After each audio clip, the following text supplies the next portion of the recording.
l'humilité précède la gloire. Et l'orgueil, Dieu résiste aux orgueilleux.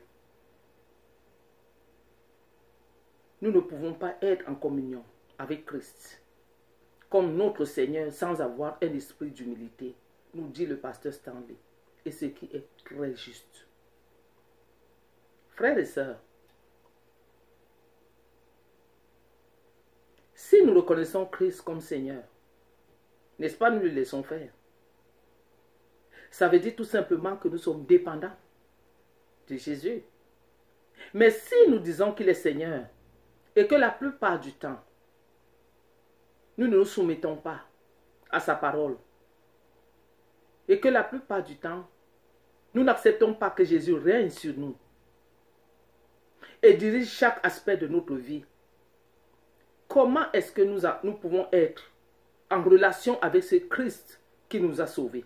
Comment c'est possible? C'est impossible. Impossible. Parce que le sacrifice à la croix, la parole de Dieu nous dit que nous avons été rachetés. Rachetés, ça veut dire que nos vies appartiennent à Christ. Notre âme, notre esprit, notre être tout entier lui appartiennent. Mais comment est-ce que nous voulons être en communion avec celui qui nous a sauvés, qui est censé être notre maître et notre Seigneur? Et nous ne voulons pas l'accepter comme tel et nous ne voulons pas dépendre de lui. Ça nous prend l'humilité, frères et sœurs, pour le faire. Nous allons lire 1 Corinthiens. Ce que la parole de Dieu nous dit dans 1 Corinthiens.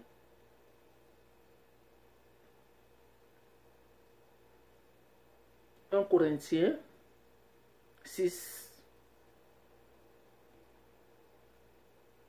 1 Corinthiens 6. Verset 19.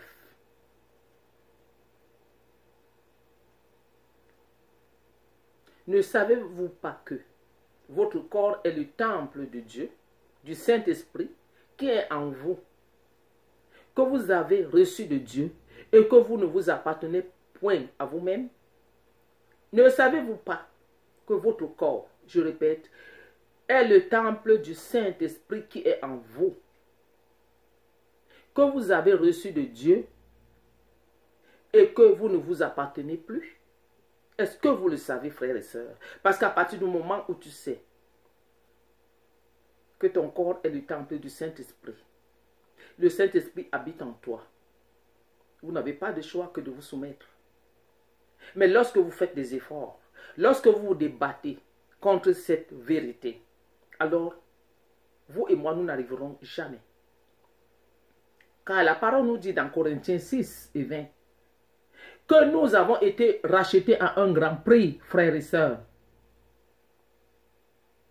Alors, qu'est-ce que nous devons faire? Nous devons glorifier Dieu dans notre corps. Nous devons glorifier Dieu dans notre esprit. Parce que le corps et l'esprit appartiennent à Dieu. Ils ne nous appartiennent plus. Si les enfants de Dieu n'ont pas compris, si les serviteurs de Dieu n'ont pas compris, ils pensent que nous pouvons faire tout ce que nous voulons avec notre corps, avec notre esprit. Alors on n'a pas compris. Et nous sommes encore loin de l'humilité. Et nous ne verrons pas la gloire de Dieu. Parce que Dieu résiste aux orgueilleux. Nous pensons peut-être que oui, nous avons compris. Mais à un moment donné, nous allons finir par comprendre. Parce qu'il y a un jour, nous comprendrons. Frères et sœurs, l'humilité est nécessaire à notre sanctification. C'est l'Esprit de Dieu, quand on le laisse faire, il agit dans nos vies. Et la parole de Dieu qui est permanente, qui est efficace, qui doit nous transformer à l'image de Christ. Nous devons la méditer, nous devons l'accepter. Amen. Parce que la parole de Dieu nous dit justement que Christ lui-même, il est humble de cœur. Matthieu 11, 29. Alors comment est-ce que nous pouvons être arrogants, orgueilleux de cœur, alors que celui qui nous a rachetés, il est lui-même humble de cœur? Comment c'est possible? Si nous ne sommes pas humbles, frères et sœurs, nous ne pouvons pas accepter que notre corps et notre esprit ne nous appartiennent pas pour être saints et sanctifiés devant Dieu. Parce que le Seigneur voudrait que nos corps soient sanctifiés, notre esprit soit sanctifié. Parce que lui, il vit dans un corps saint. Parce qu'il est lui-même Dieu et il est saint. Ce n'est pas possible d'arriver à la sanctification si nous ne comprenons pas ces choses-là, si nous ne voulons pas être humbles de cœur, comme Christ lui-même. Et c'est ce que Dieu désire de nous. Parce que pour que le Seigneur s'approche de lui, pour que tu t'approches de Dieu, il faudrait que tu sois saint. Parce que tu t'approches d'un Dieu saint. Donc la sanctification est quelque chose qu'on doit rechercher quotidiennement, frères et sœurs, dans la repentance et dans l'humilité par-dessus tout. Lorsque nous accrochons à l'orgueil, frères et sœurs, nous faisons obstacle à l'œuvre de l'Esprit. Parce que l'Esprit n'est pas là. Pourtant, l'Esprit vit en toi et il va dormir au-dedans de toi. Parce que c'est l'Esprit de Dieu qui nous aide à lire la parole et à la comprendre. C'est l'Esprit de Dieu qui agit dans nous. C'est l'Esprit de Dieu qui va t'éloigner du péché. C'est l'Esprit de Dieu qui va te permettre d'aimer ton frère et ta soeur. C'est l'Esprit de Dieu qui va nous apporter l'aide qu'on a besoin. C'est l'Esprit de Dieu qui va nous diriger dans ce que nous devons faire. Nous ne pouvons pas être efficaces, peuple de Dieu, sans l'Esprit de Dieu qui habite en nous. Ne tuons pas l'Esprit de Dieu qui est en nous, s'il vous plaît. Recherchons l'humilité. Soyons humbles de cœur, comme Christ l'a été et comme Christ est. Ne faisons pas obstacle à l'œuvre de l'Esprit. Frères et sœurs, dans les relations de tous les jours, nous avons besoin d'être humbles. C'est essentiel pour entretenir de bonnes relations dans nos maisons, des bonnes relations avec nos maris, des bonnes relations avec nos femmes, des bonnes relations avec nos enfants, des bonnes relations avec nos amis, des bonnes relations au travail, des bonnes relations dans nos affaires. Nous avons besoin d'un esprit humble. Nous avons besoin de l'humilité pour pouvoir entretenir des bonnes relations. Parce que sinon, on va se croire au-dessus de tous. On va se croire meilleur et bon que les autres. On va se taper, hausser les épaules. On va avoir la grosse tête. Et tout ça pourquoi? Nous allons gâter nos relations avec les autres. Parce qu'un homme orgueilleux est généralement quelqu'un que les gens commencent à détester. Un homme orgueilleux est repoussé par les autres. Un homme orgueilleux n'est pas admis parfois dans un cercle d'amis parce que les gens commencent à s'éloigner de toi et à te tourner le dos. Un homme orgueilleux cause du tort à ses relations, que ce soit avec ta famille, tes amis, au travail. Un homme orgueilleux cause du tort. Et il est un frein à l'unité qu'il peut y avoir au sein d'une communauté. Un homme orgueilleux n'est pas un homme facile à accepter, frères et sœurs. Entretenons de bonnes relations. Cherchons l'humilité dans tout ce que nous pouvons vivre. Cherchons l'humilité avec Dieu. Notre relation avec Dieu est conséquente. Notre relation avec Dieu nous avons besoin d'être humbles pour avoir une bonne relation avec Dieu. C'est très important.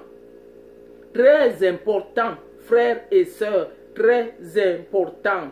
Cherchons l'humilité dans notre relation avec Dieu. Philippiens 2, 3.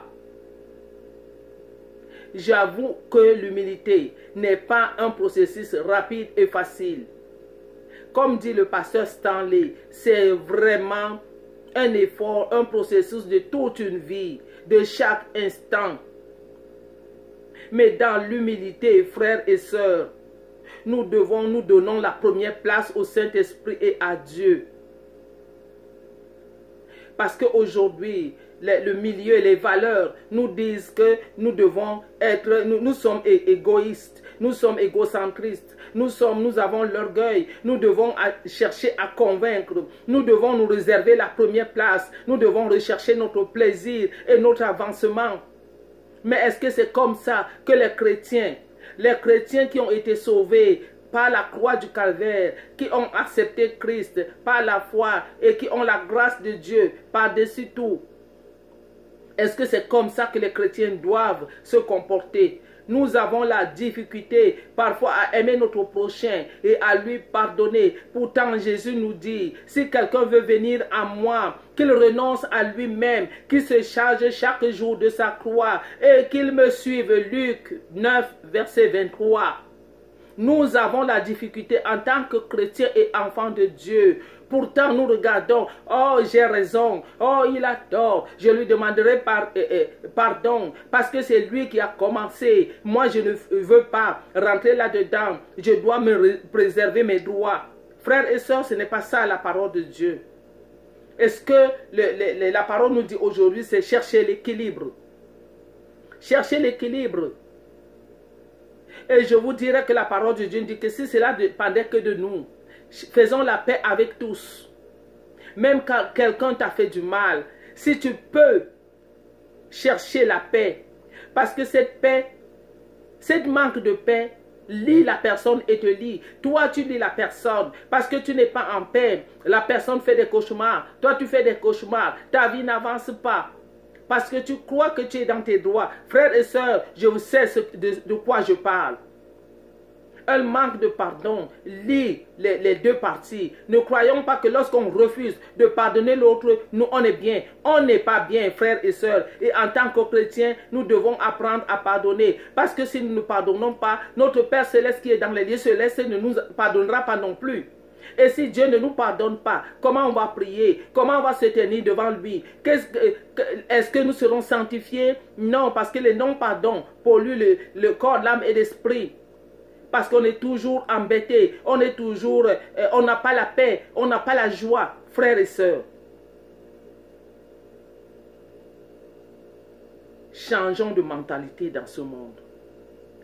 Recherchons l'humilité. Parce que dans l'humilité, frères et sœurs, nous dirigeons nos pensées vers Dieu et non vers les hommes. On ne regarde pas à ce que l'homme est. On ne regarde pas à ce que l'homme fait. Soyons justes. Parce que notre Père est juste. Dirigeons nos pensées vers Dieu. Nous pouvons compter sur la grâce de Dieu. Nous pouvons compter sur sa bonté, son amour, sa miséricorde envers nous. Parce qu'il nous a aimés d'un amour inconditionnel. Apprenons nous aussi à aimer.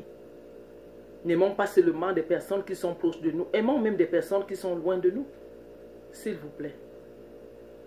Soyons reconnaissants envers la croix du calvaire. Soyons reconnaissants envers celui qui nous a sauvés, Jésus-Christ de Nazareth. Soyons reconnaissants pour la vie qu'il nous donne. Cherchons à donner toute la place à Dieu. Plus Dieu va grandir en nous, plus nous deviendrons moindres. Mais si nous voulons grandir plus que Dieu, nous voulons conserver notre vie, nous la perdrons. Mais si nous cherchons à la perdre, nous sauverons notre vie. Soyez abondamment bénis. Cherchez l'équilibre. Cherchez l'équilibre. Nous sommes dans le monde, mais nous sommes des enfants de Dieu. Méditez sa parole. Si nous voulons réussir dans tout ce que nous devons entreprendre, jour et nuit, et que cette parole ne quitte pas notre chevet. Merci Seigneur pour cette parole. Soyez abondamment bénis, frères et sœurs. Amen et amen.